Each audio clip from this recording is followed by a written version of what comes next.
अस्सलाम वालेकुम नाजरीन, मैं औरंगज़ेब बेग और मौजूद हूँ मैं जिन्ना क्रिकेट स्टेडियम सियालकोट। सियालकोट के इस क्रिकेट स्टेडियम को पाकिस्तान के कदीम तरीन मैदानों में से एक समझा जाता है। ये स्टेडियम बरतानवी राज के दौरान यानी 1920 में तामीर किया गया।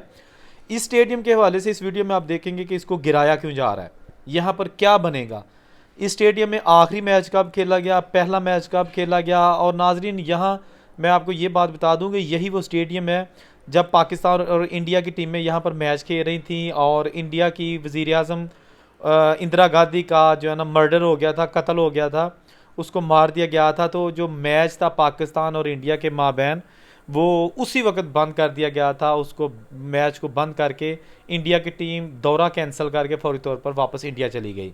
जी हाँ, ये सारी चीज़ें इस वीडियो में आप देखेंगे। तो चलें बाकायदा वीडियो का आगाज़ करते हैं और चलते हैं स्टेडियम के अंदर।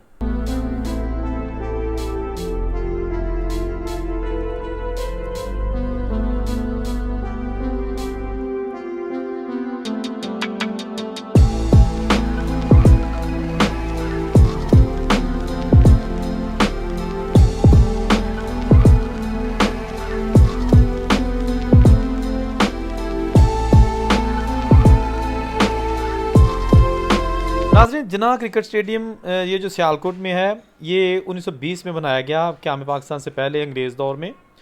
और ये जो अभी इसकी कंस्ट्रक्शन आप देख रहे हैं, ये इसको मिटाया जा रहा है क्योंकि इसकी तज़ीन व आराइश की जा रही है, इसकी अपग्रेडेशन की जा रही है और साथ ही यहाँ पर अकेडमी बनाई जाएगी, जो क्रिकेट अकेडमी है जिसमें प्लेयर्स की जो स्किल है उसको बेहतर करने के लिए, जिस तरह NCA लाहौर में बनी हुई है खिलाड़ियों के लिए अकेडमी, वो उसी तरह की यहाँ पे बनाई जाएगी। गो के अभी ये स्टेडियम चारों तरफ आबादी के दरमियान में आ चुका है, चारों तरफ आबादी है और यहाँ पर अब शायद ही कोई पार्किंग भी है।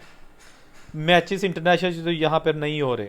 जो आखिरी मैच यहाँ पर हुआ था वो भी 1996 में, यानी 1996 के बाद से लेके अभी तक यहाँ पर कोई मैच इंटरनेशनल लेवल का नहीं खेला गया। एक छोटी सी और यादगार इस स्टेडियम के साथ वाबस्ता है कि 1984 में जब हिंदुस्तान की टीम पाकिस्तान का दौरा कर रही थी और इसी स्टेडियम में पाकिस्तान और भारत के दरमियान क्रिकेट मैच जारी था, तो उस वक़्त की भारतीय वज़ीर आज़म इंदिरा गांधी का कत्ल हो गया। तो मैच अभी जारी था, तो जो ही मैच की कत्ल की खबर मैच तक पहुंची तो फौरी तौर पर मैच रोक दिया गया और इंडिया अभी उस वक्त बैटिंग कर रहा था और इंडिया ये दौरा कैंसिल करके वापस भारत चला गया। थोड़ा सा स्टेडियम की मैं हिस्ट्री आपको बता दूं कि पहले ये इस जगह जिस जगह पर ये स्टेडियम है, अंग्रेज़ दौर में इस इलाके का नाम था कॉनली पार्क, और कॉनली पार्क में ये क्रिकेट स्टेडियम बनाया गया था। 1920 में तामीर किया गया। 1950 की दहाई में इसका नाम जिन्ना पार्क रख दिया गया और 1979 में इसे अपग्रेड करके जिन्ना स्टेडियम का नाम दिया गया। उसका नाम इब्तदाई तौर पर अंग्रेज़ों ने कॉनली पार्क रखा था और आज़ादी के बाद इसको जिन्ना स्टेडियम कहा जाने लगा। अच्छा, बात करें इस स्टेडियम में बैठने की कैपेसिटी की, तो इस स्टेडियम में बैठने के लिए गुंजाइश है 15,000 लोग इस स्टेडियम में बैठकर मैच देख सकते हैं। अच्छा, अब थोड़ी सी मैं डिटेल में जाता हूँ कि जब यहाँ पर पहला टेस्ट खेला गया, जो कि मैं पहले भी अर्ज़ कर चुका हूँ, वो खेला गया था 27 अक्टूबर 1985 में और वो था पाकिस्तान और श्रीलंका के दरमियान। और आखिरी टेस्ट जो खेला गया वो 22 सितंबर 1995 में खेला गया पाकिस्तान और श्रीलंका के दरमियान। वो भी मैच पाकिस्तान और श्रीलंका के दरमियान था।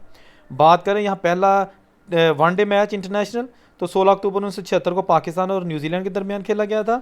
और लकीली जो लास्ट वनडे था वो 6 दिसंबर को 1996 को, वो भी पाकिस्तान और न्यूजीलैंड के दरमियान खेला गया था।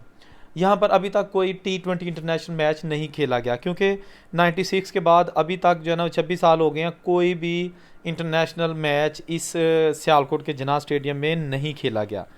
तो यहाँ पर अभी जो है ना वो सियालकोट स्टैलियंस जो है ना, ये उनका इसको ग्राउंड समझा जाता है, जो कि डोमेस्टिक में चैम्पियन रह चुकी हैं।